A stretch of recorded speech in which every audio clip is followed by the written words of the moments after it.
gonna be like, oh, I don't know, how can you be motivated to train so many times a week? I'm having a hard time being in the gym 3 times a week. The thing is that at some point you stop treating training as something that you're gonna decide if you're gonna do it or not. It's something that is your job. And if you have a job, you're not waking up every single day and thinking like, should I go to the job or maybe not?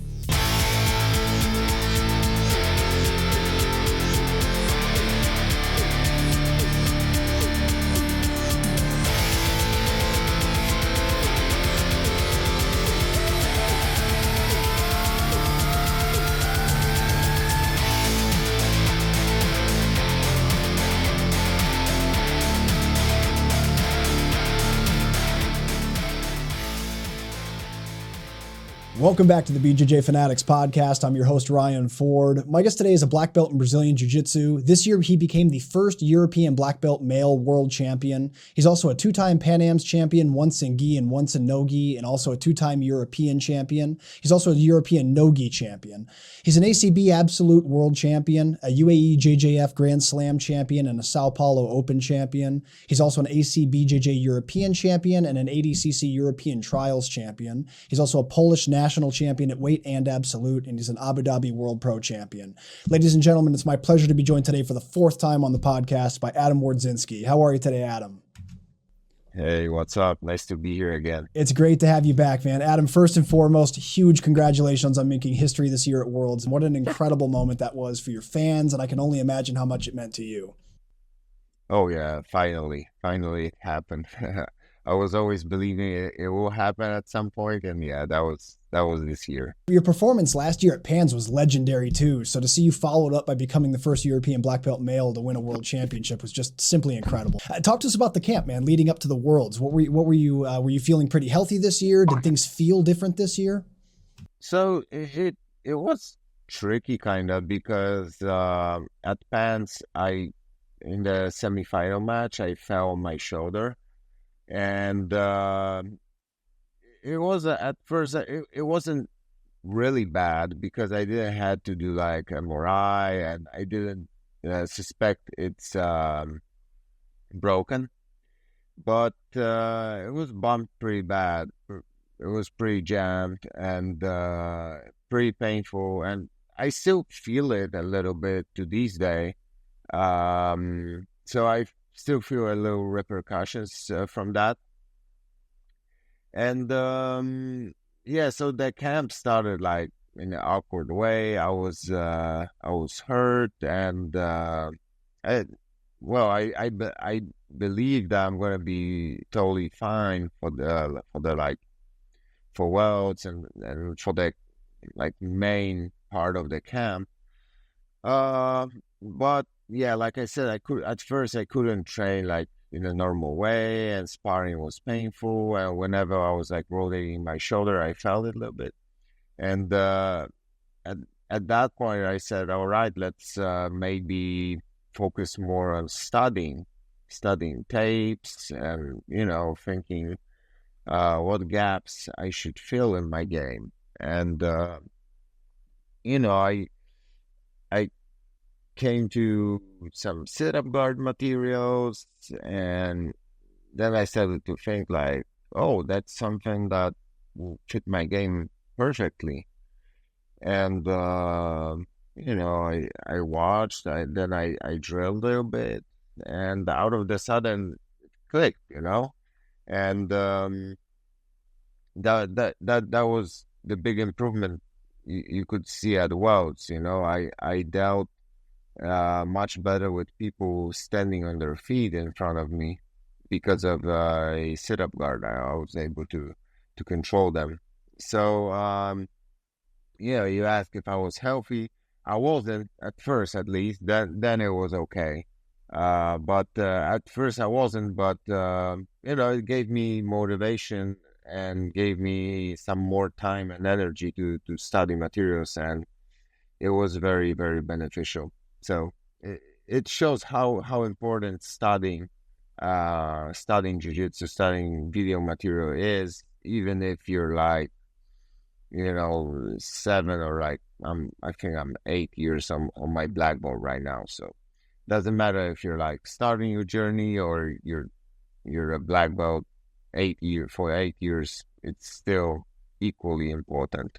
Absolutely. Yeah. It's an interesting theme that comes up a lot on the show is that whenever you're hurt or whenever you're unable to show up to jiu-jitsu, you can still be training and learning. You're not rolling, but you can absolutely be learning and absorbing material and going over notes and studying different aspects of jiu-jitsu. So that's really cool that you did that, in the middle of a world's camp and then come out the world champion. So that's a huge lesson for, I think, a lot of people to take. Adam, let me ask you this, man. There's obviously, the life of a professional jiu-jitsu athlete is filled with highs and lows. It's an incredibly difficult sport, and it's very hard to capture world titles.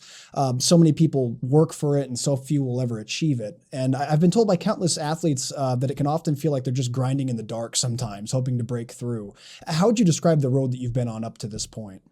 Yeah, you're right. Sometimes it is grinding in the darkness, kind of, because you never know. You may be working your whole life and never achieve that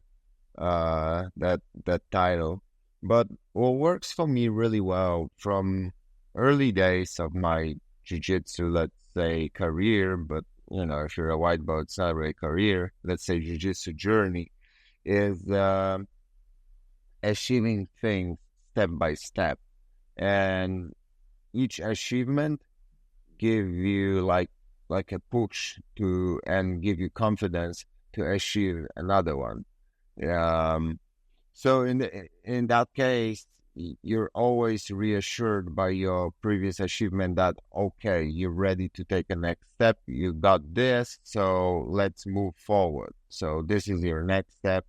You're totally able to get it. It's time because you already did this the achievement, which is like considered step back. So even at the black belt, if you see it, last year I won that pan title, and that was a big title for me because it was winning major in America. So that's a big thing, and there's no big difference between pans and welts, to be honest. Like when you see the competitor lists and who shows up there, and in general, like size of the event, right? So I won that, and that gave me a lot of confidence that I can win welts. But still, something didn't work at the at the Worlds that year. I lost bad. Happens, This is how what you said. It's our sport. It's not easy, and sometimes even if you're like consider one of the dark horses of the category, sometimes you're gonna lose miserably. And yeah, after that I had pretty good no-gi season, but my main focus is always in the gi. And I came back to Europe. I didn't know if I'm gonna be competing at Europeans. I didn't know if I'm gonna be in Europe on time. My friend talked me into competing at Euros, and I won in a really good fashion. I had both world's finalists in my semifinal and final, and I won both fights. So that was another thing that gave me a lot of confidence, because if you remember fight with Felipe Andrew at Pans, it was like a big comeback, but I didn't won in a decisive way. I wasn't like dominant, so that always leaves like ifs, like doesn't give you sense of like, oh yeah, I'm going and winning at the next one, But in Euros, I had pretty decisive wins, pretty dominant wins.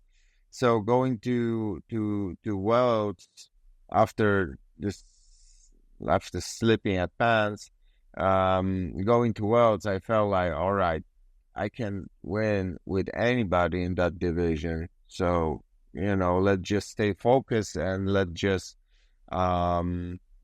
take it fight by fight, because this is another thing that I learned over the years. It's not looking at the tournament as a whole thing, like, oh, I have to win this tournament. No, like every single fight is like tournament itself, like super fight itself.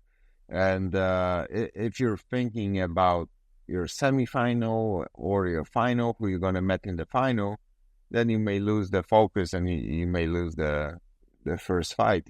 So everybody's that dangerous. Everybody's that coming to fulfill their dreams, and nobody will give you an easy win.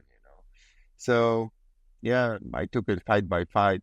I was really, really focused that day, and that was something I was really working on my focus, on my sharpness, to not start lazy, to not act lazy during the fight, to not be only like reactive, but be a little bit more aggressive, fight a little bit harder to get to my positions and set a dominance from the beginning of the fight.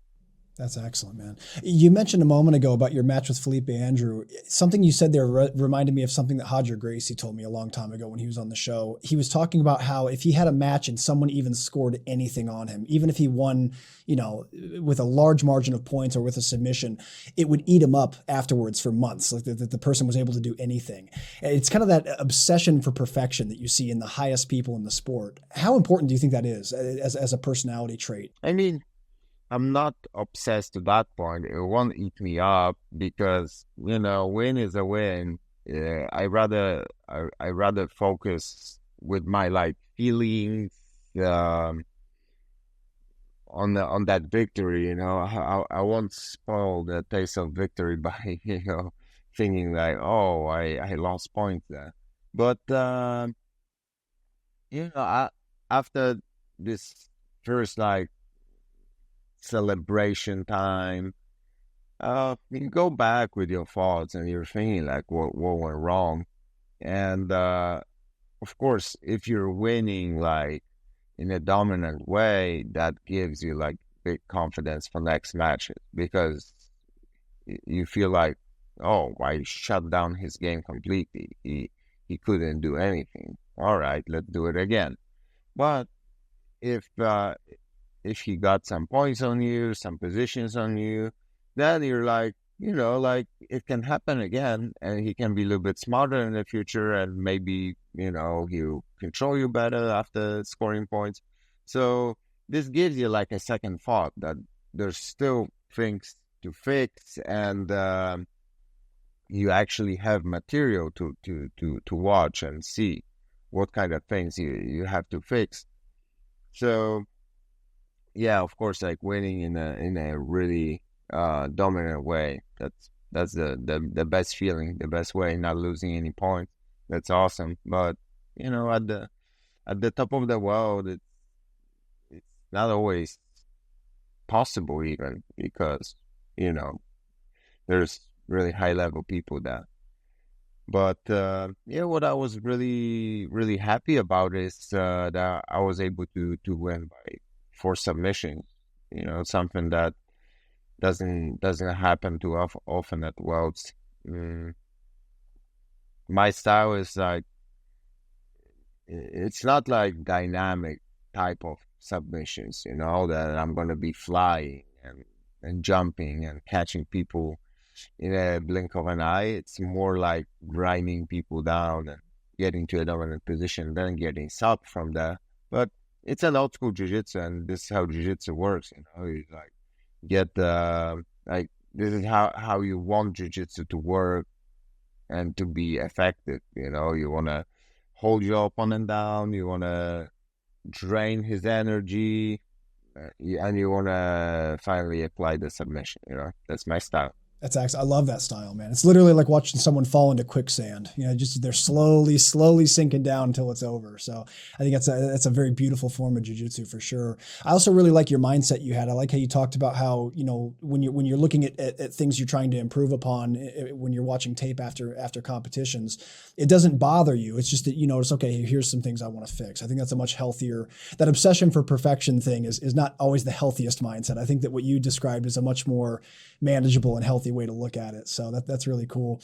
You mentioned you were out, obviously you won Europeans as well. A lot of people are talking about Poland as a country that's developing tons of great MMA fighters and jiu-jitsu athletes. What are some other countries in Europe that you think produce some really top tier athletes at this point?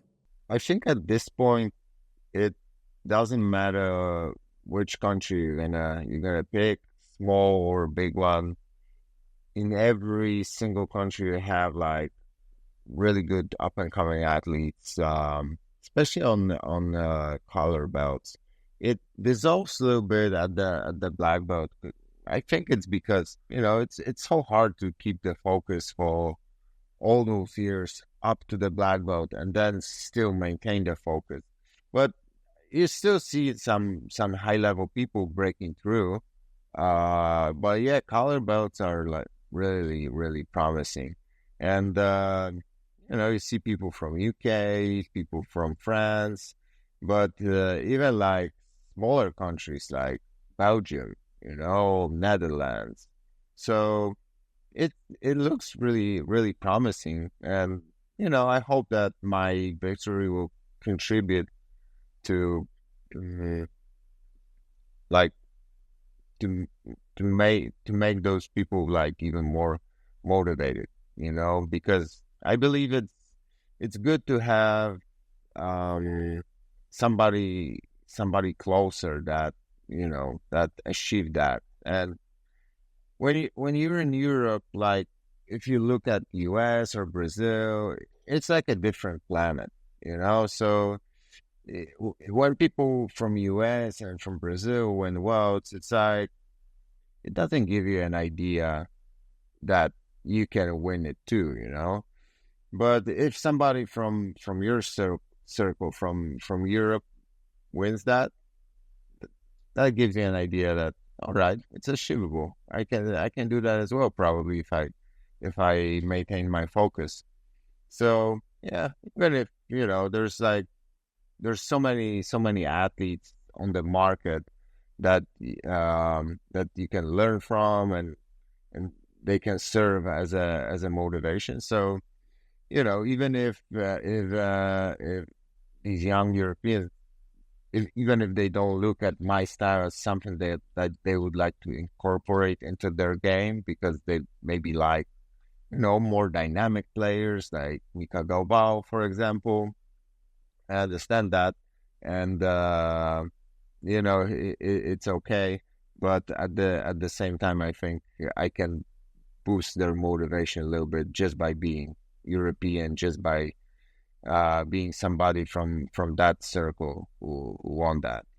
There's a great book that I read a while ago called The Talent Code. And one of the things they talked about in the book is the study that when one person from somewhere in the world becomes a famous champion in whatever endeavor they're doing, it suddenly starts motivating people from where they came from to achieve the same. And you see statistically that it rises the amount of high level performers that come from the same place. They used tennis out of Russia. There was a city in Russia somewhere where a female became a champion. And then all of a sudden they started producing other champions from there as well. And the same thing happened in South Korea.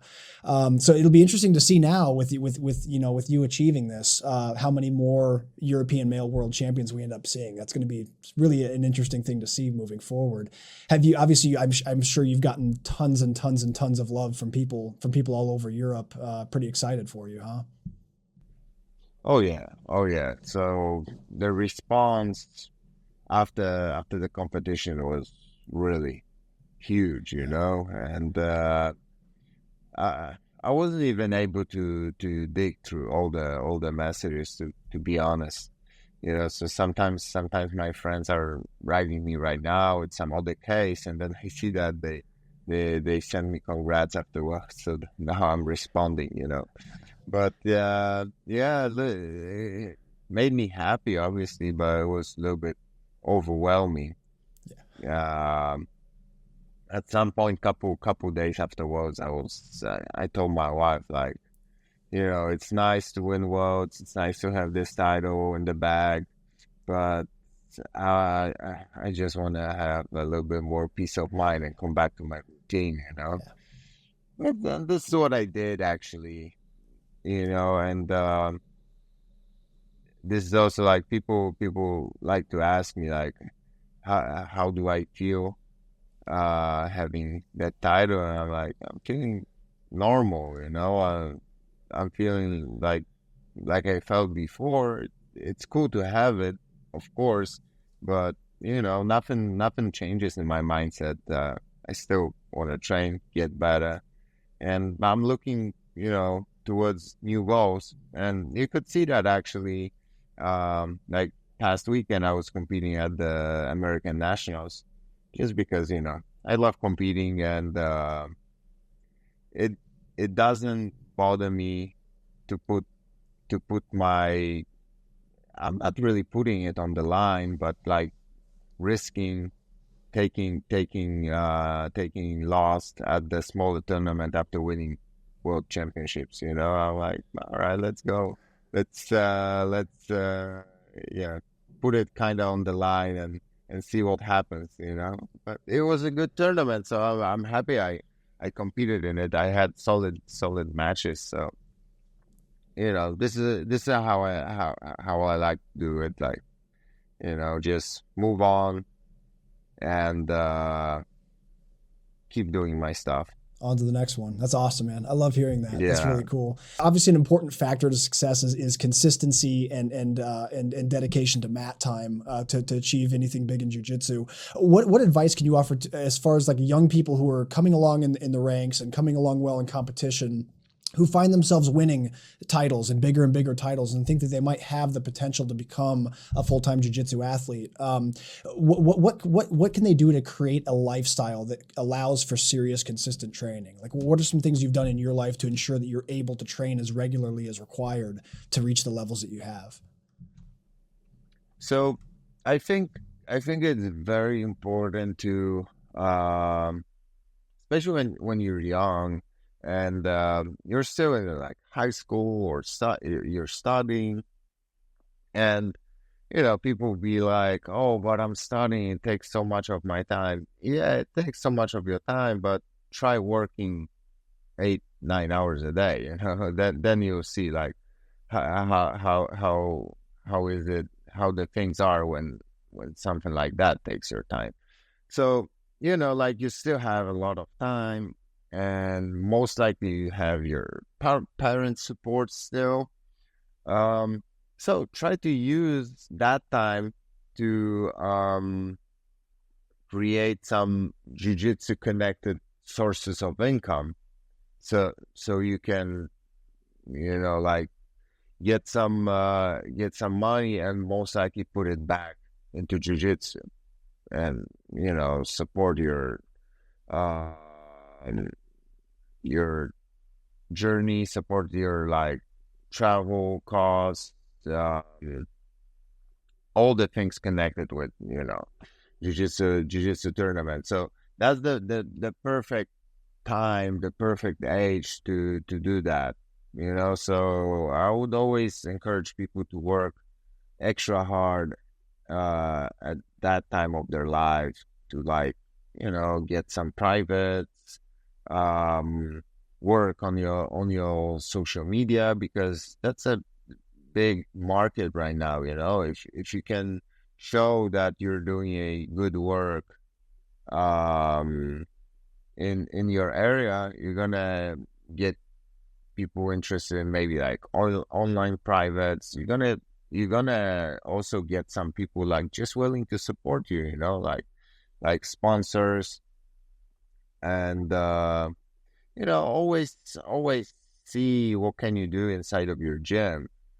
Sometimes it's just like helping your coach, leading the beginners group, or maybe maybe you can make some t-shirts. There's so many things. And if you're just staying creative, you're gonna find a way, you know. And yeah, I think this is the best time to do that, before you have like serious commitments, before you have a full-time job, before you have a family, you know, because when you're established in jiu-jitsu, and you're already like, you know, that's your main source of income, then, you know, like the family is not, it's not a problem anymore, because this jiu-jitsu is your job. So you're like, you're just supporting your family like every other person, you know, working, bringing money home.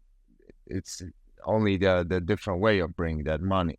But, you know, if you already have those commitments and you have like a lot of pressure on you to, you know, support the family like you should, it's a little bit harder to, you know, to find your way in jiu-jitsu, because you have so much more on your plate. So I always tell young people, like, do anything you can right now, because that's the perfect time. Later on, if you're gonna sleep on that, later on there's gonna be commitments, there's gonna be, you know, this and that, and you can be dragged away a little bit from full-time jiu-jitsu, you know. And jiu-jitsu, like, if you want to do it in a professional way, it requires a lot of energy, you know. Training like 3 times a day, 2 times a day, it requires a lot of energy, you know. Very often you're gonna go to a morning class and you're gonna come back like totally exhausted, you know, like physically. So, you know, it's better to establish the jiu-jitsu lifestyle young, and then just, you know, take those fruits later and use them to do whatever you need to do. Compete, support the family, pay your bills, stuff like that. Yeah, that's great advice. I love that you pointed out that one of the options is to try to work within the academy. I think that obviously if you're a really active competitor and you're someone that's real serious about jiu-jitsu, learn to teach early. Like as you're a blue and purple belt, try to learn how to communicate well the basics and the fundamentals, so that you can maybe start running a fundamentals or a kids class. I remember my brother, I started jiu-jitsu about a year before he did, and then he started. I pulled him in, and he ended up getting a job at the academy, and just soared past me. He's a black belt now, and he's because he's there every day. It was his job to be there 40 hours a week, Monday through Saturday. So he was just there all the time training, and it allowed him to be really dedicated to studying and learning, much more than someone that has to work a job plus come train after work, you know.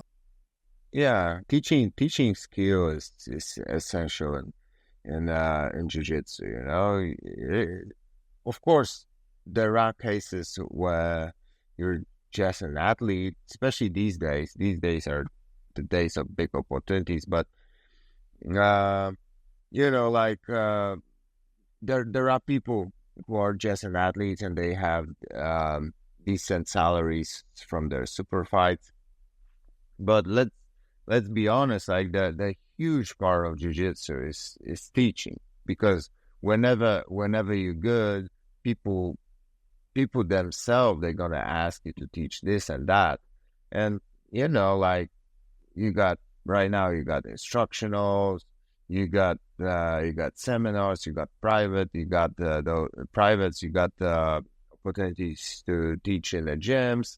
So why would you ignore that? You know, why would you ignore that part? And if you can teach well, you know, that will create more opportunities. And the thing I wanted to add to the previous question, that, you know, whenever you're focused and whenever you're really motivated to do something, you're gonna not only find a way, but you're gonna also find people willing to help you on that way, you know. So just, you know, stay focused, consistent, and stay motivated, creative, and good things will come. Yeah, I also really like that you encourage young athletes, especially when they're young. So we're talking like 18 between 18 and 25, I guess. Man, that's a point of your life where you really do. You have a lot of people have parental support, and if you don't, at the very least, you have time on your side. So you can make a run at something, and you can be 23, 24, and if it doesn't work, if things aren't panning out, then at least, man, there's nothing wrong with starting college at 24 or 25. You'll still get your degree in 4 years, and yeah, no one knows the difference. So why not make a run at it, Yeah, yeah, you're totally right. And another thing is that sometimes a lot of things are presenting, a lot of opportunities are presenting on the way. So let's say you're grinding to become a professional jiu-jitsu athlete. It didn't work out, but on the way you met those people, and they gave you like job opportunity, or maybe you work inside of jiu-jitsu, but you're doing something else. Maybe you're not an athlete, but maybe you started to work with a gi company, and you're working for them, or you're working for BJJ Fanatics. There's like so many branches and so many opportunities right now, and sometimes if you're just like looking, like you have that tunnel vision on on becoming a black belt world champion, you don't see those things that are on the side, those opportunities. But as you're making like step by step, you're making your way towards that title, those things are revealing.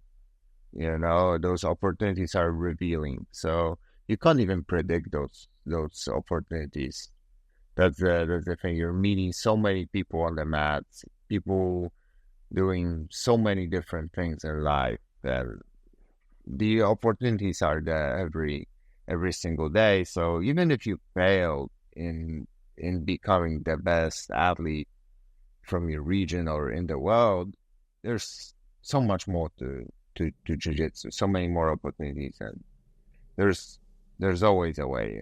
Absolutely. Yeah. Well, it's like you said earlier too, like, one of the important things that you can become is a teacher. And, if you have an academy where you have at least 100 students, man, you're making six figures, and you're making more than most of the country. So, there's nothing wrong with pivoting. And like you said, if you're initially on the path to try to become a successful athlete and it doesn't pan out, man, it's definitely not time wasted. Now you're an experienced athlete who can help young up and coming competitors and teach people all across the board jiu-jitsu. And I like what you said earlier, how there's always, if you pay attention, there's always people that are there to help, and there's always people there to encourage you and help you make connections and help you along the way.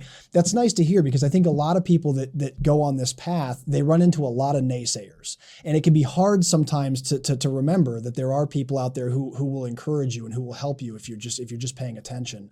I've known lots of people that take the competitive jiu-jitsu route, and they live that lifestyle of training multiple times a day, and they have to work only night jobs, like kind of waiting tables or bouncing or whatever they're doing. And a lot of people are kind of like, man, almost like, when are you going to get your life together? And it's like, dude, my life is together. I'm doing this. I'm on this path.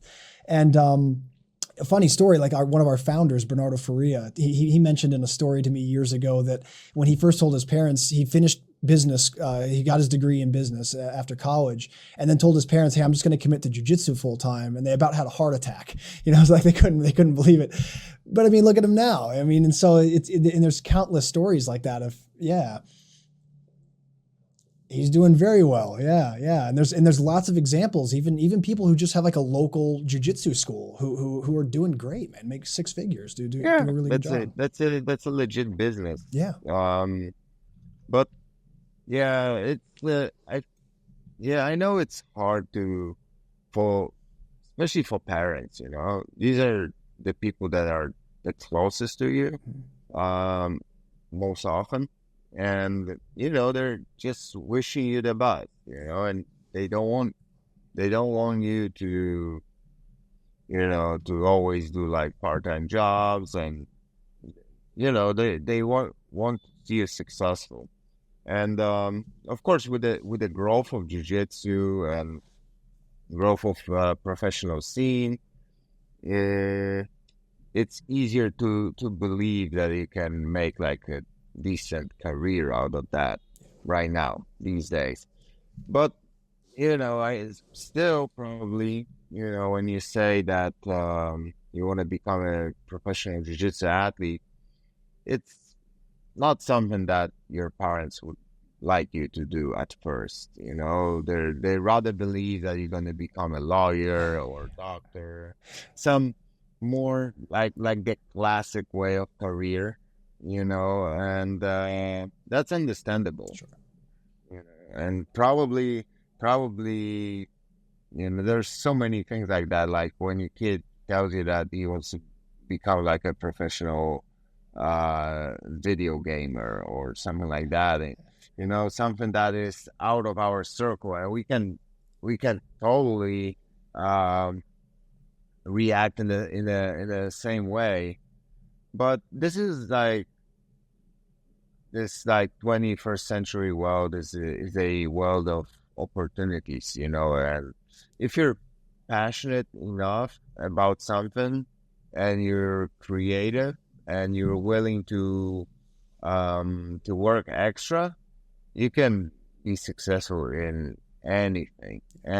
With all the social medias on your side, you can be really successful in anything. I believe that.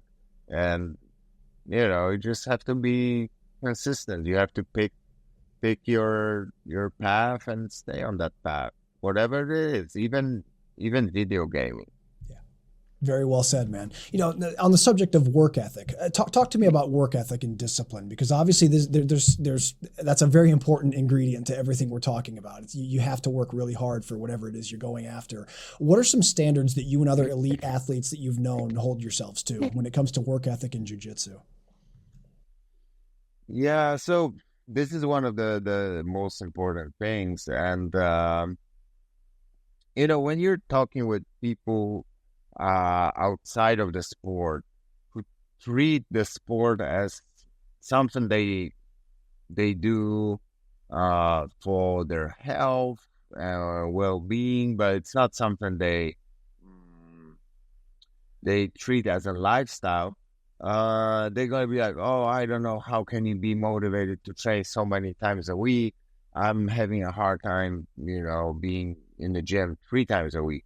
And the thing is that at some point, you stop treating training as something that you're going to decide if you're going to do it or not.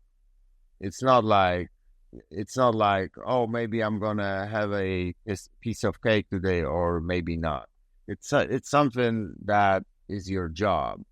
And if you have a job, you're not waking up every single day and thinking like, should I go to the job or maybe not? You're just going because you're going to lose the job if you won't go, So it's the same thing. It's the same thing with jiu-jitsu. You're not waking up every single day and thinking like, should I go or maybe I'm going to stay home? No, you're just going. Some days you're going to feel good and some days you're going to feel sore, but you're still going to pack your bag, pack your gi, and you're going to go because this is what you do, and maybe today, because I'm sore, I'm not going to give like 100% of myself. I'm not going to be able to, but today my like 80% is going to be my 100% that I can give, and that's the mindset you want to have when you're training. You're not picking every single day if you're going to class or not. You're just going. That's excellent. I really like that. Yeah, that's something I actually ran into myself a couple of years ago. I was having a year where I was being a little infrequent. I was having like if I felt stressed out, I kind of was like, I'm just gonna stay home today. I'm kind of stressed out. I'm not feeling good. I feel like shit. Or if I'm feeling anxious. But I eventually got to the point where I'm looking at the amount of classes I'm doing. That's like, man, I'm doing like 25% less classes this year than I was last year because I keep all this data because I'm nuts. So I was basically analyzing it, and I'm like, you know what, man? From now on, it doesn't matter how I'm feeling. If I'm feeling anxious today, then I'm going to train anxiously, and if I'm feeling depressed, I'm going to train. Yeah. I'll train sad. You know what I mean? But either way, I'm going to go, and almost every time, Yeah. I'm glad I went. You know, and now I've gotten to the point where I'm doing 2-a-days Monday through Thursday. So I've gotten myself into a really good groove. That's awesome. Yeah, and it was just a matter of sitting down and being like, look, you're not always going to feel great. It's the whole discipline over motivation argument, you know? Exactly. Yeah, I agree. And usually when you go anyway, you're gonna feel better after. Yeah, I almost always do. Yeah, I'm almost always there's very rarely a time where it's like, damn it, I can't believe I went to jiu-jitsu today. Like this was a bad idea. Like, you know, almost never happens. Yeah. Let me ask you this: we're talking about work ethic and all that. I'm sure you've seen lots of guys along the way that have the potential to reach high levels, but miss the mark when it comes to discipline and work ethic. What do you think are some of the most common errors you've seen promising athletes make when it comes to just not being as dedicated as they could? Very often it's a mistake that they feel like they're young and they're having a lot of time, and they're gonna be missing opportunities just because they have time. They're like, oh, well, I'm still 19. I got so much time, so I'm gonna skip this tournament because I'm gonna be partying this weekend, or I'm gonna skip this training because I'm gonna do this and that. And out of the sudden, this like skipping jiu-jitsu becomes your habit, and you're skipping more and more because you're getting a little bit older. You're getting more friends. These friends, they wanna party, they wanna hang out, and if skipping jiu-jitsu, if picking other stuff than jiu-jitsu over jiu-jitsu becomes a habit, then you're on the bad road. And I saw that happening, especially when people are on the brink of becoming adults. So you're having your like consistency as a juvenile, and out of the sudden 18-year-old mark hits, and that's the mark we consider in Europe as becoming an adult. In US, I think it's 21. But you become 18, and out of the sudden you got all those options. There's parties, there's girls, this and that. And this is a very tricky moment of life. And I saw people, failing at that point. So never think that you got so much time and you're gonna give yourself rest right now because you're gonna work extra hard in 2 years. You're not gonna. The things are happening now, so you either take opportunities right now, or you either sit down and work right now, or you don't know what's gonna happen in 1 year. In 1 year you may be injured, you may be out of the sport. Life's unpredictable, so you better take your chances right now, and don't leave anything for later. That is tremendously powerful advice, man. Absolutely. Adam, there's something you mentioned there too that I think is a big one that I'd like to zoom in with you. Something we don't talk about much on the show. Young guys who want to be serious athletes and want to stay really dedicated, and they get to that age where they're starting to have girlfriends and they're starting to get in relationships and things like that. What are your thoughts on that? Do you think that it's better for a young guy who's really dedicated to becoming a world champion to forgo completely being in relationships? What's ideal? Like, what's your thoughts on that? To become a monk? Yeah, basically. Really, like, I think it's a matter of like finding a supportive supportive other half, and live the lifestyle together. Like I do with my wife. She lives a jiu-jitsu lifestyle, even if she's not training jiu-jitsu. Uh, so you can be in that together, and you can support each other, even though just one is training jiu-jitsu and the other half is not. Uh, it's a matter of finding the right person that will understand your goals, will understand what you're going through, what's your motivations, where you want to be, and a person that will believe in your vision. So, like becoming a monk is a very bad idea because I would say usually like actually finding a right person and having like a nice and calm relationship is better than being single and time to time becoming crazy about partying because you got your needs and you know uh and it sometimes it will drag your attention from jiu-jitsu because you're gonna be running after ghosts instead of like training, so I think actually having like a nice relationship is better than monk lifestyle because it'll get you anyway, like at some point it'll get you. So yeah, better do it on your own terms, find that right person and live the lifestyle together. I don't think in general that relationships are something that that will stop you from living jiu-jitsu lifestyle, competing or training full time. The only thing is that you have to set the rules whenever you meet the person.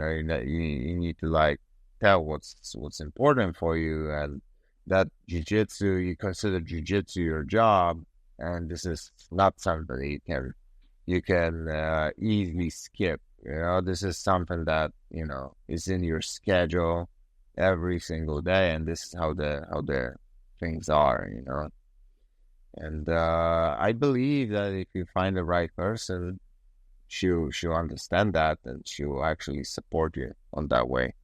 It is an interesting balance. It's kind of a tough one because, for you don't want to encourage someone who's young and trying to pursue jujitsu to forgo the rest of, to discard the rest of their life. There's obviously other experiences, things that are important to experience and do when you're a young person. And also, finding the right person. I mean, like a lot of people meet the people they end up marrying when they're in their early 20s or in their mid 20s. So, the dating pool can get smaller and smaller as you get older. So you want to be careful of that too. But like you said, it's also very important to have clear communication about what your goals are, what to expect, and let the other person decide if they want to be on board for that. So, the monk life, the monk life is a lonely life, man. Jiu-jitsu lifestyle like provides a lot of fun for both sides, even if you're not training, because it's traveling, it's like getting to know new people, new places. So it can be really enjoyable for both persons involved in jiu-jitsu itself and not involved. This is just something you have to both enjoy. Absolutely. Yeah. Man, Adam, tell us about your travel situation, man. I know you've been you're getting your green card in the US soon. Huge congrats on that. But tell us the situation. How long are you stuck in the States for? Well, it's actually a big unknown. It depends on the US government actually. Yeah. But hopefully soon I'll be able to travel, because this is like the only like bothering part about green card is that whenever you apply for one, you can't leave the country. Yeah. If you leave the country, they assume you abandon the process, and you're losing that opportunity. So yeah, me and my family we're staying right now in US, patiently waiting for either green card or travel permit. So, like I said, we locked in US, but luckily it's a very big country, so we can't say that we're staying in one spot and we're bored. Yeah. No, we're not. There's so much things to see here, so many places to visit.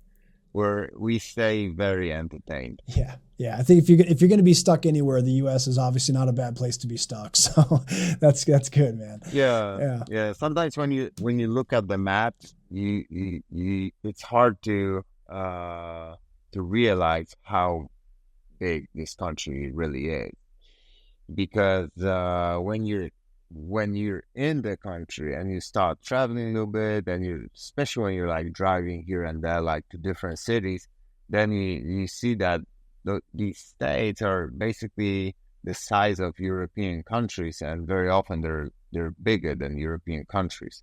So you're gonna think like, oh, I'm gonna go from San Diego to San Francisco one day. Yeah, you can go, but it's like 9 hour drive.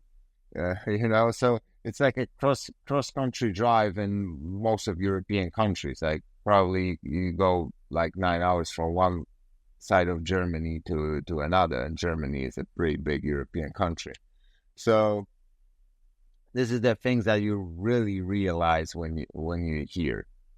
But good for us. A lot of things to see, a lot of things or a lot of spots to visit. I hope the process moves along quickly. The green card thing really is a drag when you're waiting. My wife's took about a year or so to come through, and that was after 2 years of applying and going through the whole process. So it is a bureaucratic and kind of annoying process, but obviously the American Jiu-Jitsu community is stoked to have you in the country. So in fact, I saw you were hanging out with my buddy Kurt Osiander the other day, another fellow Jiu-Jitsu metalhead. How was that, man? Yeah. Oh, it was nice. It was nice. It was nice to have him at my seminar, and I don't know Kurt very well. That was the first time I met him there in person.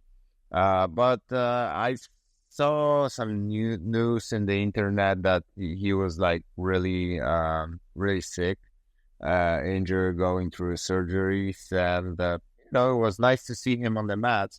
It always um, makes me happy to see that people went through the difficulties and they came out successful, and they're able to come back to the mats, and they're able to still live jiu-jitsu lifestyle, still roll, still teach, still learn, even though they had some health issues or some issues in life. So I was really happy to see Kurt, and I spoke to him little bit, how he is these days, and he said he's good and he's getting better, and he started to roll. So yeah, really happy to see that. I like stories with good endings. Yeah, me too. Yeah, Kurt's definitely been through the ringer in the last few years, but man, he has turned around so well. He's been sober for a long time now. He's lifting weights again. He lost all the weight that he lost all the weight that he gained after having hip surgery, and apparently he's able to roll and train and move again. So it's been a really really happy story, because it was rough for a little bit as one of his close friends. So I'm super happy that he's got through that, and it's also cool that you guys got to meet. Did you guys talk music at all? Because he's probably into the exact same bands you are. Actually, just jujitsu, because like I said, it was like briefly at the seminar I was teaching.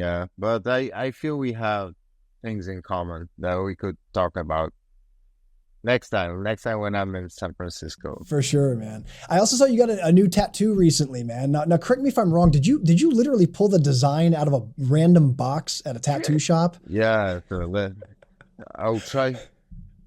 It's a fish. Nice. And yeah, so I was teaching seminar in Portland, And before I went to Portland, my body told me that, oh, there's this tattoo studio in Portland that I really like. You pay $100, you get the coin, you put the coin into capsule machine, and you get a random design. Yeah, like, man, I'm in. Yeah, and I got fish. So, uh, yeah, and you can, after getting the design, you can choose if you want to do it or not. But I just think it's super lame if you say no. Yeah, you can't. Yeah, you can't play So, the game then not yeah, finish it. Exactly. yeah, exactly. And yeah, but people love it.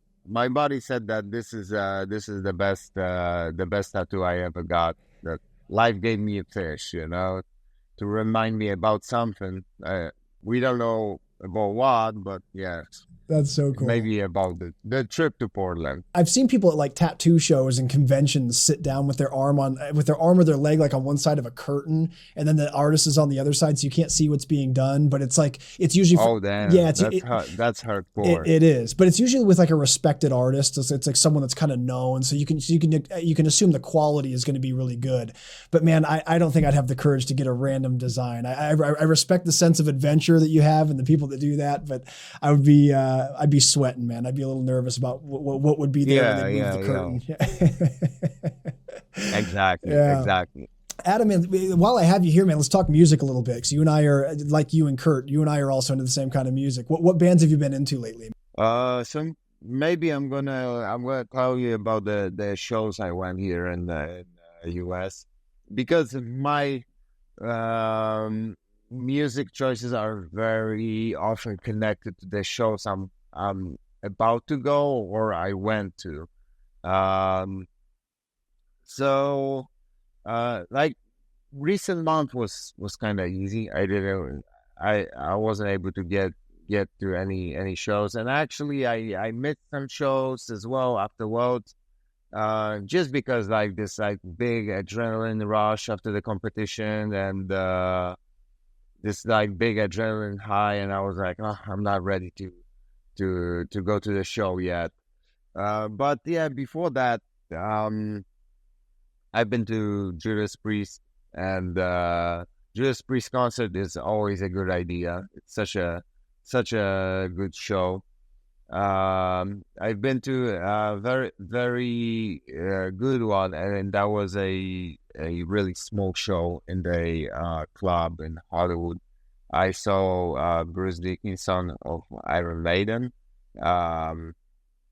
Yeah, he just released his new solo album, and he was performing tracks from that album and also from his old solo albums. And that was a really, really good show. Especially because Bruce himself put the info to the internet that he'll be playing like a surprise show in Whiskey A Go Go, and you can only buy tickets at the counter day before the show. And I'm like, no way, I'm gonna drive all the way to Hollywood to buy the tickets, especially in a training time, because it was only like 10 in the morning. I'm like, but I'm training at 10, so I'm gonna miss the show. And then I'm telling the story to my wife, and she's checking things out in the internet, and she's like, wait, but they did sold all the tickets, and they write here that all the remaining tickets they're gonna put online for people to buy. And I'm like, they're probably gone already. And she's like, no, they're available. I'm like, can you buy it right away? Because I was driving. Can you buy it right away? Yeah, so she was able to secure me a ticket. And that was amazing because probably there was like 200 people in total in the club. And you usually see Iron Maiden performing in front of like, thousands of people in the arenas, So yeah, that was really awesome. And I saw some like heavy metal classics, like Armored Saint and Nice. Queensryche. Nice. So Yeah, I saw some good shows here in US. I can't complain. That's great, man. Dude, being at Whiskey Go Go too first, that's such a legendary venue. That's where like like Guns N' Roses and Motley Crue, all those guys came through there back in the day. All those bands that later on became huge, they performed there. So it was actually a little dream of mine to see a good band, the band that I like, in that club, you know. So that was really good, Well, dude, really good. Bruce Dickinson might be one of the best metal performers, like frontman of all time. Like his ability to obviously perform, but perform both musically and physically. Like the way that he would just sprint from side to side of the stage, and he'd be doing these jumps and these. I mean, that guy was just a performer to the core. So, what was it like at a smaller venue? What was it like in front of 200 people? Obviously, it probably wouldn't be the same amount of energy, but what was it like? Oh, it was very energetic, and yeah, and you can see that Bruce is a very creative, creative human being, and he's not only like sticking to his role as a lead singer, but whenever he had a time on the stage not singing, he was like playing a little bit of drums because he had like a small drum set apart from the older like big drum set that the drum players play. Bruce had his own little drum set, and whenever he was able to, he was going there and just like, you know, playing these drums and doing all sorts of like things that, you know, that he didn't have to, but he was doing just out of his probably creativity, you know. So, you know, you can clearly see that most likely in Iron Maiden, he's the creative engine of the band. And yeah, the show was amazing. Bruce energy is always really good. Um, and just because, you know, it was so small, it was special. That's incredible, man. Yeah, one of my big regrets in life is that I never got to see Iron Maiden live. Every time they were, Oh, you should, dude, anytime they were near, a, anytime they were near me, there was some reason I couldn't go. Like it's one of my life bucket list items is to see Iron Maiden live. Yeah. So I love that band. I saw you were also hanging out with Dave Mustaine from Megadeth too. That was actually awesome. So I got to know Dave's jiu-jitsu coach, and I went for Megadeth show to Reno, and yeah, we hang out in the backstage, and it was really good. We were supposed to train a little bit together, but Dave wasn't in the mood at that day to train. And you know how like artistic people are; they have their moods. You know, I totally understand that. But just, you know, like hanging backstage, talking with the band, with like, you know, I tried to act cool, but I was like totally inside. I was like totally like fanboying, giddy, yeah, and yeah, but. Yeah, like we talked with the band a little bit, and then we gave them some like private times, so we won't bother them before the show. And we're like, me and Reggie, Dave Scott, we're sitting in his room and talking jiu-jitsu, and Dave's coming with a set list from the concert, and he's like handing us the set list and asking like, "What do you guys think? Is it a good set list for today?" That's amazing. Like, yeah, well, yeah. What are you supposed to say to that? For me, Yeah, it's perfect. Yeah, yeah, and show itself was great as well because I was able to like, yeah, leave the backstage and go to the front of the stage and then come back to backstage again whenever I want to. So really good good concert experience. Really great. That's awesome. Yeah, his instructor Reggie's a really good dude too. He's a really nice guy. You also saw Biohazard, didn't you? Were you at a Biohazard show recently, or am I thinking of someone else? Yeah. I mean, recently it was last year. Oh, Yeah, okay. but I even talked with Billy about training together. Yeah. But like it's hard when people have their like schedules. I have my jiu-jitsu things, and he has touring. So yeah, it never happened. But yeah, I know his training. Yeah, Billy's such a good dude, man. I had him on the show years ago. He's a really fun guy to talk to. He's a really very down to earth, cool guy. Do you ever listen to like stoner metal? Are you familiar with that genre, like stoner rock, stoner metal? Yeah. I like those heavy riffs. Actually, I feel like I got that feeling that the scene is quite big, and there's a lot of like little bands. They're not really having an easy time to breaking through to the like big audience, but time to time I'm gonna get into that genre of music on my Spotify, and I'm just like going through that, and I'm like, damn, they're so awesome, and they remind me about Black Sabbath so much just because they're using those heavy riffs. Yeah, so yeah, I really like that kind of metal.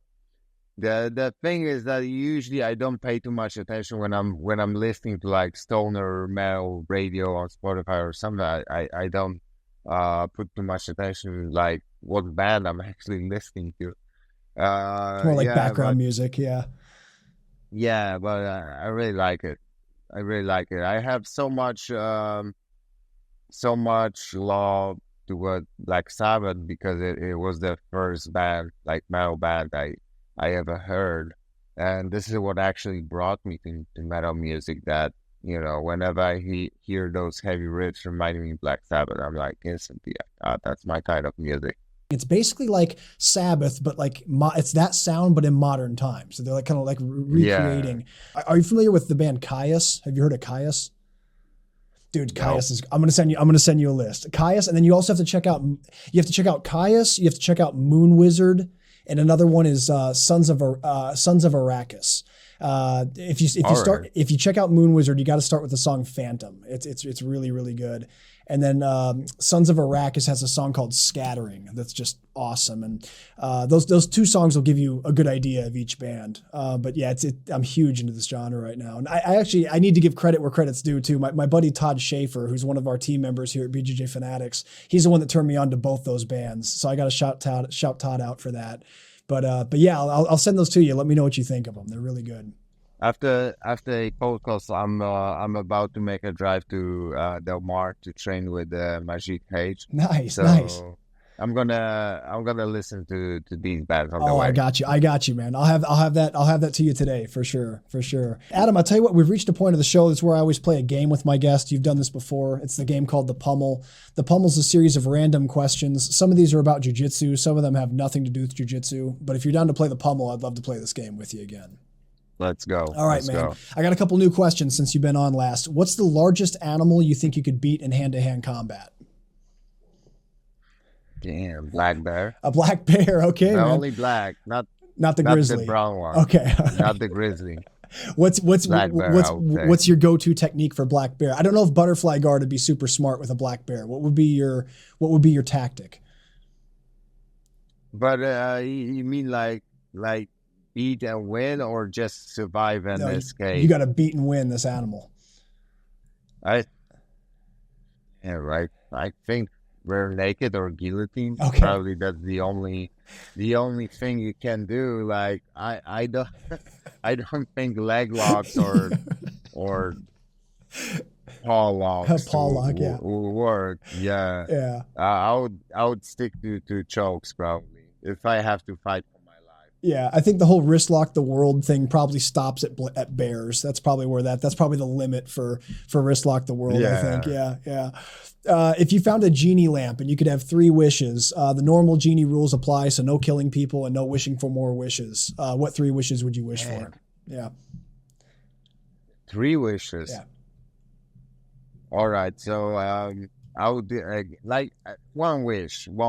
I would give myself 1 year of, but I don't know if that that wish may take like all the fun from jiu-jitsu. But I would tell later if I lost my fun or not. But I would give myself 1 year of like winning all the tournaments, submitting everybody without fear of losing. Nice. Like I'm going and I know I'm gonna win. I just have to like, find a flashy looking submission without any hesitation or fear. 1 year from my life. I like that. That's a good one. How about the other 2?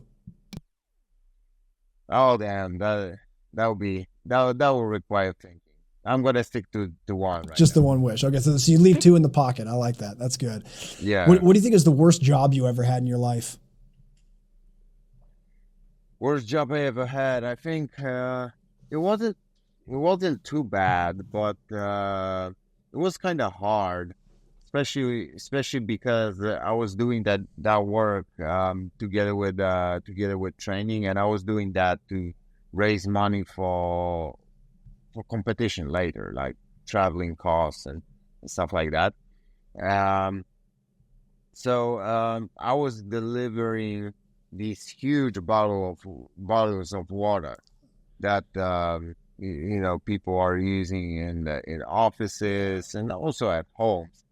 And very often it was me and one more guy. He was a driver, and we were carrying those things up to like offices and stuff. And sometimes you had to carry it to like small offices in the buildings without any elevator. So the hard part about this job was it was very intense when you had to carry those waters up. But then when you're going from one spot to another, it was kind of like easy. So very often I was like really tired after carrying those bottles fast up the stairs, and then when we got to the easy part, I was like about to take a nap, and then I had to wake up and carry them again, and the process was going on and on and on. So like physically, this job was kind of exhausting. Yeah, I would say it wasn't that bad though. There's so many more jobs that are way worse, but it was physically challenging. What do you think is a secret talent that you have? Something you're good at that people might not know about? I don't think I have any. Like my biggest secret talent could be like my perseverance and stubbornness, and that's the thing. I don't think I have like I'm very like gifted in any areas, but once I get locked on something, like I'm really like targeting something and I want something to happen, I'm very stubborn. That's a good characteristic to have for sure. Tenacity and the helps in jiu-jitsu. Of course, yeah, absolutely. What's something you wish you were better at? What's something you wish you could be really good at? I wish I would be better in playing instruments, and this is the thing that you're learning that, so you just have to find time and play, but it's hard for me to find time and motivation. But yeah, I would really love to be better in that area.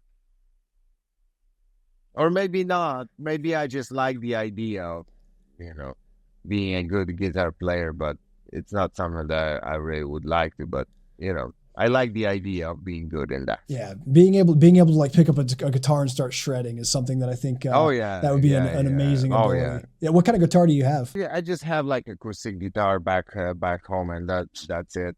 But just the idea of like taking guitar and having fun with those riffs, or like picking any riff you hear and recreating that with your own twist. That's something that, when I'm watching those high level guitar players, it sounds like, oh damn, it's so fun, so much fun with that. I wish I could do that as well. It's something like with jiu-jitsu, when you get quite good and you're experimenting with moves and you see people flowing, you're like, oh, they're having fun. So this is probably how flowing as a guitar player looks like. Yeah, that would definitely be a cool place to be able to get to. I'm nowhere close to that, but I try, man. I got my guitar. I just brought it back with me when I was back home, and it's a Schecter. I have a Schecter, and I really like it. But I'm trying to get better. It's not easy, but. It's funny. I talked about Todd Schaefer earlier, my friend here from Fanatics. He has this amp that he found that I have to get a hold of. Basically, it eliminates the need for any pedals. So like there's like a digital interface where you can say, okay, I want the guitar to sound like Sabbath, or I want it to sound like Lamb of God. Whatever it is, whatever style of guitar, it'll basically match that tone. And then when you're playing, you don't have to have pedals anymore. And when I first heard that, I was kind of like, I wonder how good that actually is, though. And he was showing me, like, he was going through like Deftones, Lamb of God, Sabbath, and it sounded like his guitar. He didn't have to do anything; it just starts sounding like that. So it's if you're not a professional musician, why not? Yeah, right? exactly. But if you're a professional musician, you want to go old school. You want the pedals. This is how we are. This is how we are in rock and metal music industry. We're all old school ways, not electronic ways. For sure. Yeah, but like for having fun, sure. Yeah. Sounds like a cool thing. Yeah, for me, I think it'd be perfect because I'd like to have like this, because I was price shop. That's how the conversation came up. I was shopping around for pedals, and I'm like, man, there's like 12 different pedals I want to buy. And he was just like, why don't you just dude, you got to see this thing. This thing just plays any tone that you just program. You just select the band or whatever, and it's like that's how it came up. So I think my wife would be cooler with me buying one thing rather than 12 things. She's like, you suck. Why are we spending all this money? You suck at guitar.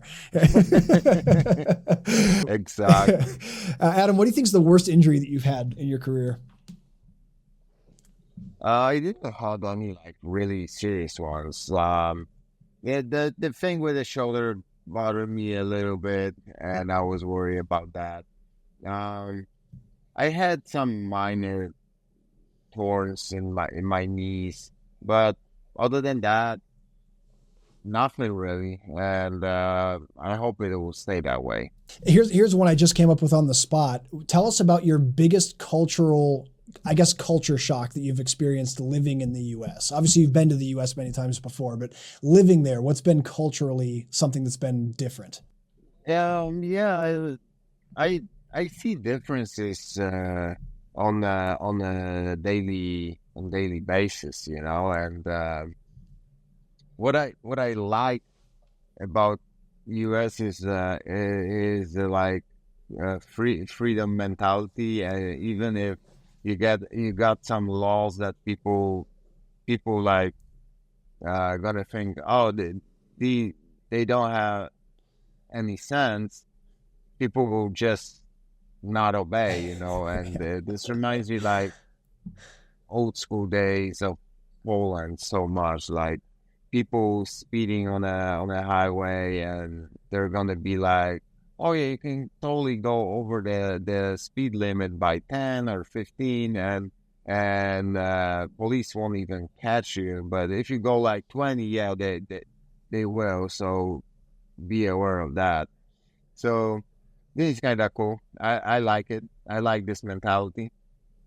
There are a couple small things that are sometimes shocking for me. Like, for example, people driving with their dogs on their lap, or with their dogs, like they're opening the window and the dog is in the window sticking its head out, which is actually kind of crazy because one day my wife was driving on the highway and a puppy jumped out of the car. Oh, no. And they had to stop all the traffic. No, the puppy was good at the end of the day. Oh, The okay, puppy good. was good, but they had to stop all the traffic and catch it. And but I think it's a little bit crazy. Like even having dog on your lap when you're driving, like what are you doing? It's like this is how accidents happen. Yeah. Yeah. Well, probably there's more things to that to like for example, restaurants. Like in Europe, usually people are very like into how the facade is looking, and the restaurant has to be kind of like welcoming when you're passing by. That you're gonna put attention on the place, and then maybe you're gonna walk in. Yeah. In the US, very often they seem to not care about that at all. You're like passing the restaurant and the windows are dark or covered, and then you're like, is that spot even open? And then you're like, oh yeah, it's open. And there's like there's customers inside. I didn't know that. Yeah, so sometimes, this is like surprising. I'm like, how people know that this restaurant is open and it's even here, because they're not very like welcoming. Yeah. And little things like that. But obviously, like there's so much American influence in Europe that things are getting worldwide. They're getting kind of similar, which is not always best, but there's how it is. The restaurant thing is something I've noticed living abroad too, is that I never realized before, like growing up in the US, how many corporations dominate the restaurant business. Like everything, like almost every restaurant pretty much is a chain, or it's owned by a corporation rather than like a mom and pop family restaurant. And here where I live, it's mostly family restaurants and like just kind of neighborhood spots and stuff, which has been really cool. And it's always open, like you say. It's very kind of the patio is always there on the sidewalk, and it's a cool thing you pointed out, because that's something I've kind of noticed as well, is how the difference in restaurants. Yeah. But when it comes to jiu-jitsu like side, what's very different between U.S. and Europe is I would call it a locker room culture. Okay.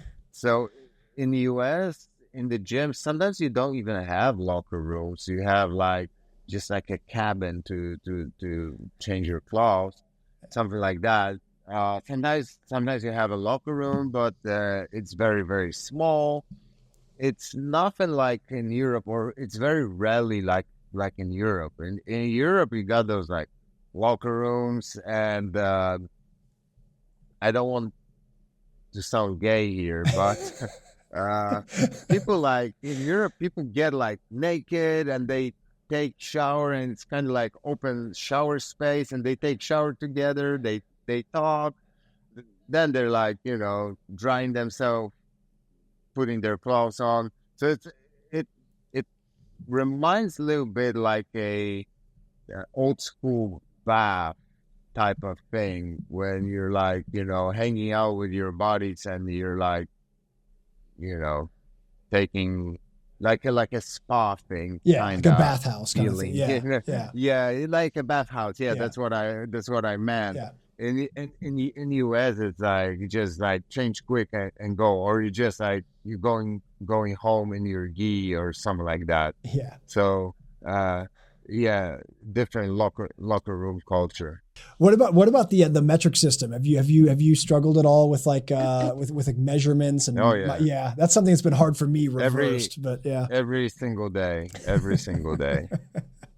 Yeah, people always ask me, like, they're like, hey bro, what are you weighing? Or like, what's your weight? And I always have to be like, oh shit, okay, hang on, how's that calculation work again? Like I constantly I struggle, man. Yeah, it makes me confused every single day, and I just don't understand why can't we use the same system around the world to I know. If the things are so global these days, why why do we stick to like two systems? Yeah, yeah. My, my Crazy. my friends here give me shit about that constantly. And it's like, dude, I didn't make the system. I don't know. You have to talk to the people. The people that came up with all these things are not. I had nothing. I was not part of the decision, you know. But they ask me like, dude, why do you do that? Like, why do you do that? As if it's my choice. It's like I grew up knowing feet, inches, miles, pounds. You know, and they look at me as if somehow it's a decision I made to just not go with everyone else. What do you think is your most hated position in jiu-jitsu to get stuck in? I'm not a big fan of deep half. Um, yeah. I don't like to be stuck in like 50-50 with a lapel. Especially because like 50-50, I don't mind. I find it interesting to like, you know, find attacks and pass it and sweep from it. But, you know, if the position is used only to hold and stall, I'm not a fan. You know, deep half, obviously, it's a position to suffer, you know.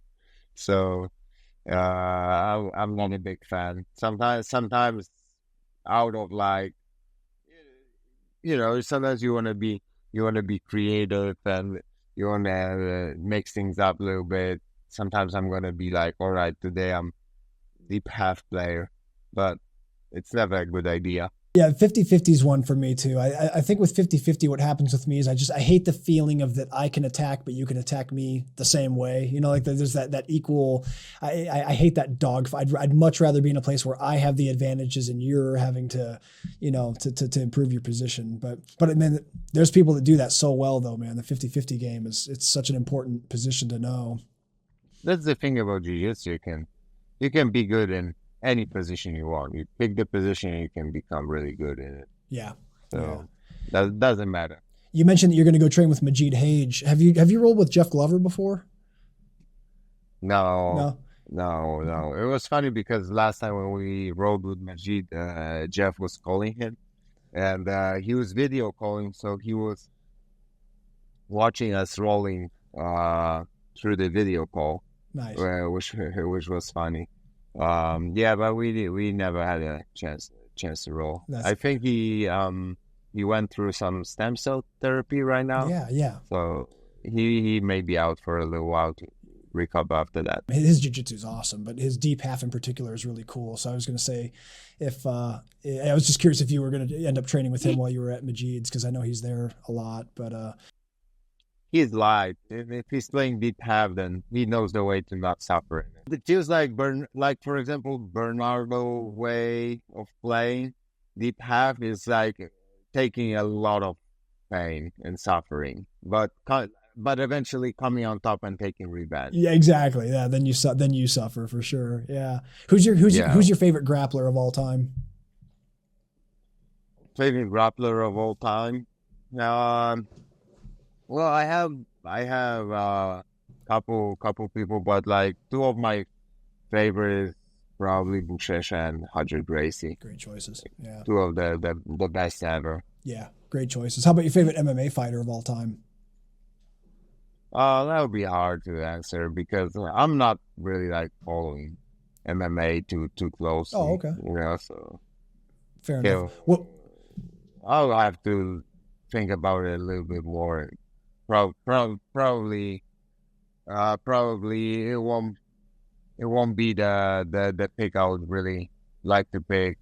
Yeah. So I'm gonna skip that one. No problem. I'm gonna skip that. No problem. Leave it for later. No problem. What's your biggest phobia? My biggest phobia. I try to not be very like phobic, but lately I'm really concerned about all the like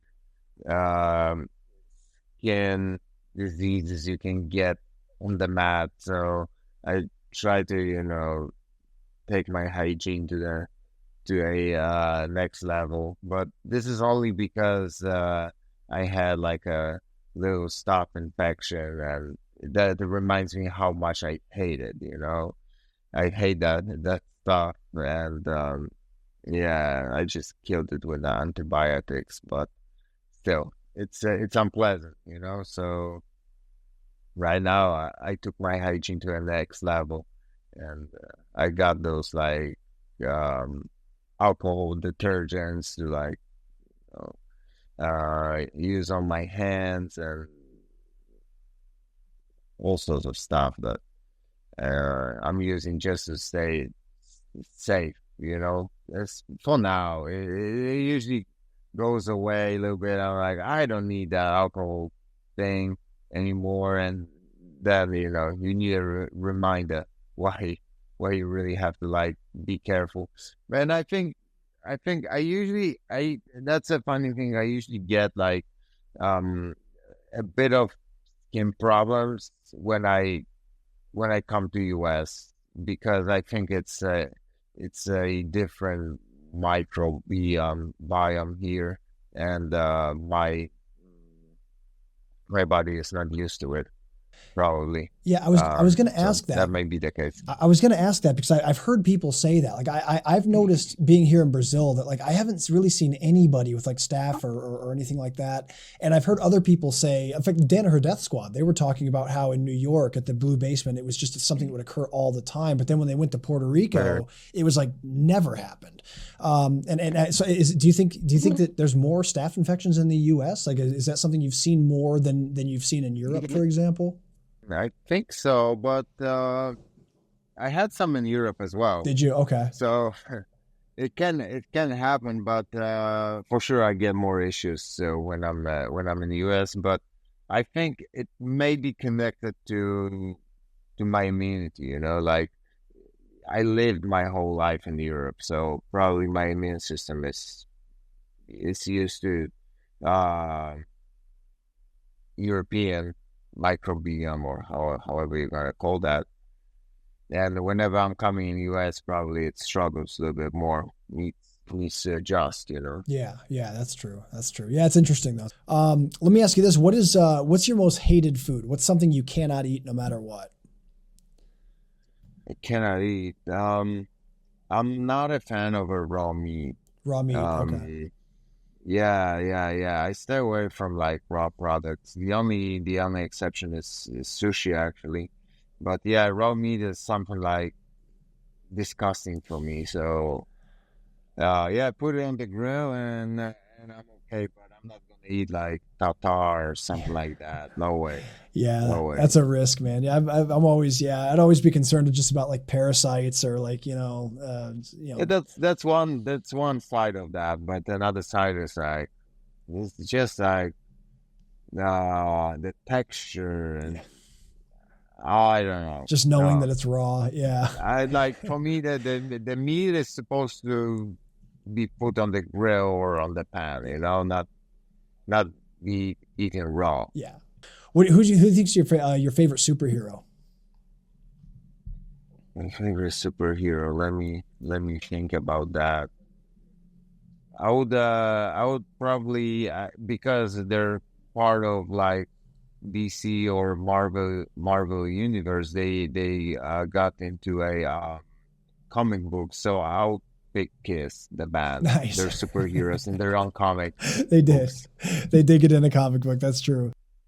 Yeah, but I like Batman. I at some point I got into a whole like Marvel and DC universe, but yeah, I just got frustrated with their methods of working. How can you consistently capture those bad guys and lock them somewhere, and they're getting free at some point and they're causing the huge mess again. Yeah. And I'm like, do something with it for real. Yeah. It's like either do the death penalty or just fix your correction system for sure.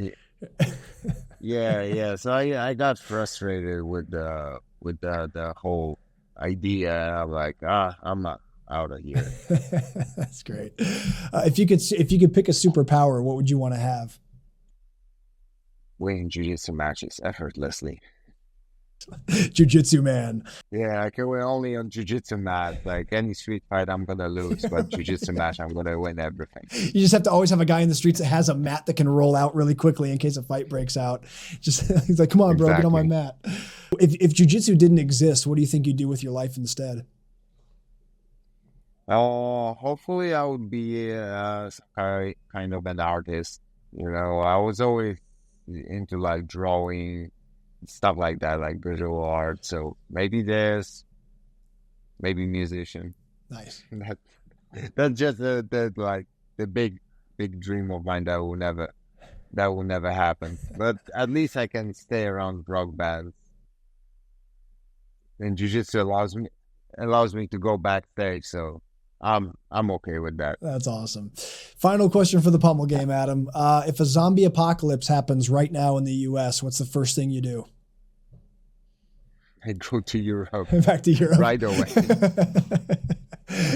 That's great. Now let's say it starts spreading towards Europe. What's your zombie plan? Yeah. Make the fortress out of my house, I think. But first thing I do, I go to Europe to buy myself more time, you know. Yeah. If it's happening in the US, there's no reason to wait for the green card, right? That's true. Yeah.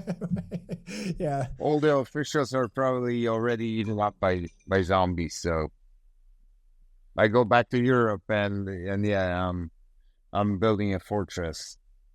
I'm turning my house into a fortress. Good plan. I like it. And Adam, that was the final question for the pummel game. Congratulations. You win again. You got your double underhooks. All right. So Adam, man, you're known for having, probably the most effective butterfly guard in modern jiu-jitsu. And the last couple of times you were on the show, we talked about that. We dove deep on some of the fine points of that position. So I'd like to talk to you about something else you do really well, which is the Octopus Guard. When did you first start introducing the Octopus Guard into your game? I think that was last year, and it was actually because of Lucas Rage, because he was putting me in a very like uncomfortable position, and I was trying to find an answer for that, and I came up with Octopus, and it saved me a couple times from that spot. And I'm like, all right, let's take a deeper dive into that, and yeah, I started to work more with it. Experiment and looking for new options, and it's such a playful position. I really love it. That's excellent. Yeah, it's such an effective way to take the back from bottom, and there's so many great aspects of becoming really good at the Octopus Guard. What do you think are some other big technical reasons that you like to use the position besides the ability to take the back? It's good for sweeping. It's good for recovering the guard, like recovering from the positions where your opponent almost pass your guard. Yeah, I think that the biggest power of the position lies there. Because I feel like it's really hard to make that position your like go-to move and A game. If you force the position too much, you're gonna get countered or you're gonna get smashed. It's something that you catch your opponent with when he's like trying to advance, when he's really like pushing forward, you know, advancing in a position, and then out of a sudden it clicks and you have it. Yeah. You know, but if you telegraph it too much, then it's too easy to counter, and you're becoming too predictable. So like I said, it's hard to use it as an A game, but it's a perfect position to save you whenever you get in trouble, to make your style more unpredictable, to surprise your opponent, and also it's a very important aspect to make your jiu-jitsu more playful on daily basis. Yeah. You know, it's such a playful position and gives so much fun. You know, when you're rolling with friends and they think like they get you, they got your like side, out of the sudden your arms on their hip, and you're escaping to their back.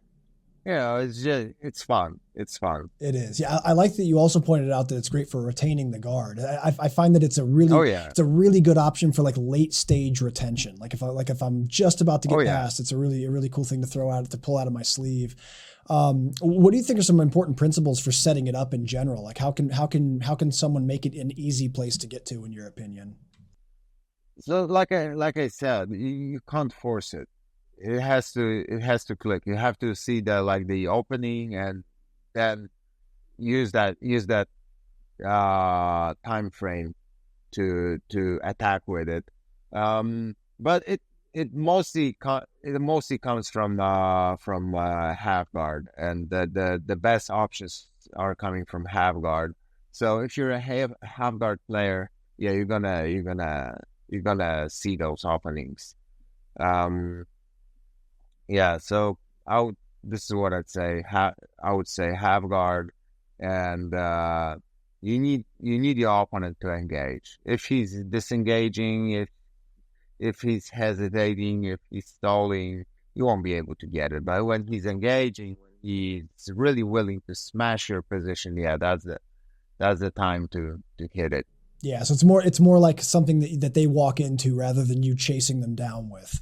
Yeah. Yeah, exactly. You got some ways to set it up, like, set up your frames in a specific way, so they're gonna kind of like open up for you. But it's a same thing as I said. It's more of using your opponent's reaction, leaving you the gap rather than forcing something. It's not like the underhook. The underhook, you can force the underhook, and when you have it, you have it. It's strong. Here, you kind of have to give your opponent a bite, and when he takes the bite, you end up in a good spot, and it's too late for him to recover. That's excellent. Now, once you've arrived in the position, what have you found to be the most reliable options for sweeps? What would you say is like your best sweep from Octopus Guard? Probably hip bump sweep.